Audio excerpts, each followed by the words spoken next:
안녕하세요. 김동준 원장입니다. 환자분들이 진료실 들어올 때의 첫 모습만 봐도 사실은 딱 나옵니다. 아, 이분은 살을 잘 빼시겠구나. 아, 이분은 살 빼기가 정말 쉽지 않겠구나. 근육이 많은 체질, 호르몬 문제가 있는 경우, 생리가 불순한 경우, 이런 의학적 상태를 말하는 게 아니고요. 이보다 훨씬 더 중요하고 확실하게 살을 잘 뺄 수 있는지, 아니면 살을 잘 못 뺄 뿐인지 알려주는 신호가 있습니다. 바로 첫인상과 진료 볼 때의 반응입니다. 대부분의 사람들은 잘 모르지만 실제로 살을 잘 빼는 사람들은 놀랍게도 공통점이 있습니다. 오늘 영상 보시면 내가 과연 살을 잘 뺄 수 있는 사람인지 아닌지 확실하게 알게 되실 겁니다. 스스로에 대해서 정확하게 파악한 뒤에 조금만 교정해 주시면 훨씬 더 수월하게 살을 빼실 수 있으실 겁니다. 살 빼드림 시작합니다. 자, 가장 중요한 거 바로 얼굴 표정입니다. 진료실에 들어오는 순간 굉장히 피곤한데도 눈빛에 생기가 있으신 분들이 있거든요. 이런 분들은 무조건 잘 뺍니다. 반대로 스스로 살은 빼고 싶고 빼야 된다고 말씀은 하시면서도 얼굴에 우울감이 가득하고 짜증이 나 있는 분들이 있습니다. 이런 분들은 되게 빼더라도 멀리까지 못 빼는 경우가 허다합니다. 여기서 중요한 것은 현재 몇 킬로그램인지가 아니라 얼마나 스스로를 믿고 긍정적으로 다이어트에 임하는지가 중요합니다. 두 번째는 술 좀 줄여볼까요? 라고 진료실에서 말했을 때 환자분들의 반응을 보면 알 수 있습니다. 이때의 반응이 정말 중요한데요. 네, 선생님 힘들더라도 이번에는 꼭 성공하고 싶기 때문에 술 한번 줄여볼게요. 라고 말씀하시는 분들은 이미 다이어트의 절반은 성공한 셈입니다. 그런데 줄여볼게요가 아니라 선생님 저는 회식이 많아서요. 저녁에 와인 한 잔 정도는 괜찮지 않나요? 라고 말씀하시는 분들은 이렇게 바로 합리적이지만 예외적인 조건을 꺼내시는 분들은 스스로 합리화 루틴이 굉장히 강한 분들인데요. 이분들은 비단 술 문제뿐만 아니라 다양한 식습관에 있어서도 쉽게 합리화가 일어나기 때문에 식단이 쉽게 무너지는 경우가 많습니다. 세 번째, 제때 잠 좀 잡을까요? 라고 말씀드렸을 때의 반응입니다. 제가 잠에 대해서는 뭐라고 말씀드리냐면요. 단순히 건강하게 생활하자가 아니라 실제로 살을 빼는데 굉장히 도움되는 요소라고 강조해서 말씀드리거든요. 그럼에도 불구하고 고개는 끄덕이시지만 눈빛은 두 가지로 나뉩니다. 첫 번째는 제 말을 완전하게 따라주시고 잠을 잘 자야지 라고 말씀하시는 눈빛이고요. 이런 분들은 살 잘 빼십니다.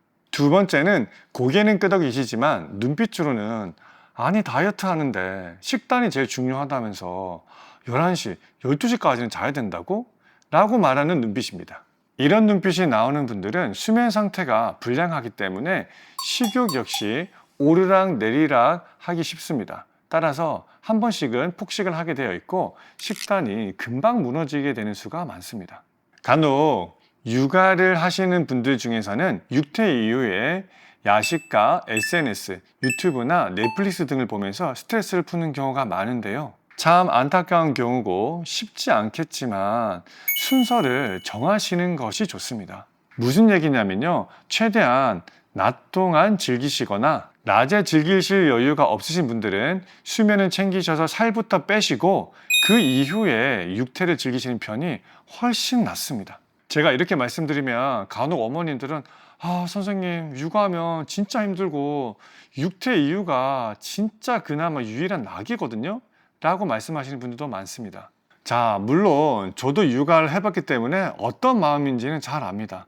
낮 동안에 육아한다고 정신없이 힘드셨고 밤에 아이가 자고 나면 갑자기 눈빛이 반짝반짝해지면서 굉장히 재미있고 맛있는 음식 먹으면서 즐기는 그 시간 소중하시잖아요. 저도 모르는 건 아닙니다. 그런데 우리가 삶을 살아갈 때 장기적인 스트레스는 육아를 조금 미뤘다고 해서 극심하게 발생하지는 않습니다. 육퇴를 못 지켰을 때 아쉬운 마음 정도는 들겠지만 임신, 출산, 육아를 거치면서 살이 점점점 찌게 되고 나도 낯선 나의 체중을 만나게 되면서는 여성으로서의 매력이 확 떨어진다고 느끼실 수밖에 없고 이때 느껴지는 삶의 질의 저하가 훨씬 더 심각하고 장기적인 스트레스로 다가갈 겁니다.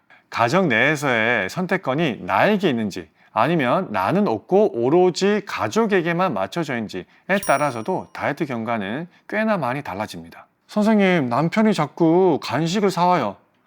애가 남긴 거 버리기 아까우니까 그냥 제가 먹어요. 저희 엄마가 너무 굶지는 말래요. 이렇게 말씀하시는 분들이 은근 많습니다. 그리고 참 안타까운 경우 중에 하나는 태어난 지 얼마 안 된 아이의 엄마들의 이야기인데요. 상황은 이렇습니다. 아침에 출근시키고 아이 밥 챙기고 등원시키다 보면 배가 고팠다가도 배가 하나도 안 고파요, 선생님. 그래서 좀 간단하게 먹고 점심도 누구랑 같이 먹을 사람 없으니까 대충 라떼랑 쿠키 먹고 그러다가 저녁에 아예 밥 챙겨주고 또 정신없어서 남편 올 때쯤 야식으로 한 끼 먹고 말아요. 이런 분들입니다. 저도 이런 이야기를 들을 때는 참 마음이 아프고 무겁기도 한데요. 조금은 차가운 이야기겠지만 살은 우리가 빼고 우리가 즐겨야 됩니다. 그런데 많은 경우에 살 빼는 데 있어서 도움을 구하기보다는 살찐 것에 대한 위로만 구하는 수가 있거든요. 이렇게 되면 계속 감량의 의지는 떨어지게 되고 자기 연민만 쌓이는 경우가 허다합니다. 뿐만 아니라 주위 가족들도 처음에는 위로를 해주다가 나중에는 지치는 경우도 많습니다. 따라서 내가 살을 빼면 행복할 것 같다라고 느끼시는 분들은 강단 있게 가족들에게 정확하게 나 다이어트 할 거다, 나 도와줘 라고 말씀하시는 것이 좋습니다. 마지막 5번째는 의료진을 신뢰하지 못하는 환자입니다. 솔직히 말씀드릴게요. 제가 가장 살 빼드리기 힘든 케이스입니다. 물론 환자분들에게 의학적 신뢰를 얻는 것은 저의 역할이기도 합니다. 하지만 이와는 별개로 다이어트에 관한 의학적 상식, 영양학적 상식들로 가득 차 있고 심지어는 스스로의 경험으로 인해서 확신까지 가지고 계신 분들도 있거든요. 이런 분들은 이미 다 알고 계시기 때문에 의료진의 진료에 집중하시지를 않습니다. 이런 경우는 보통 의료진이 제시하는 의학적 도구에는 관심을 가지시지만 그 도구에 대한 활용이나 생활 티칭은 그냥 무시하신 채 자기만의 노하우대로 의학적 도구를 활용하고 싶어 하십니다. 이런 경우는 비단 다이어트뿐만 아니라 다른 진료 과목에서도 좋은 성과를 기대하기가 어렵습니다. 여러분들이 어떤 의료진을 선택하셨다면 처치, 치료 순환보다도 더 중요한 게 진료라는 사실 꼭 아셨으면 좋겠습니다. 반대로 어쩌면 순진하게 보이겠지만 네, 선생님이 말씀하신 대로 한번 따라서 해볼게요 라고 말씀하시는 분들은 당연히 감량 잘하십니다. 오늘 영상에서 체크한 5가지, 여러분들은 몇 개나 해당되시나요? 댓글로 몇 개 해당하는지 숫자와 어려움을 겪는 내용 적어주시면 제가 하나하나 꼼꼼히 읽고 다 답변해 드리겠습니다. 마지막으로 말씀드리고 싶은 건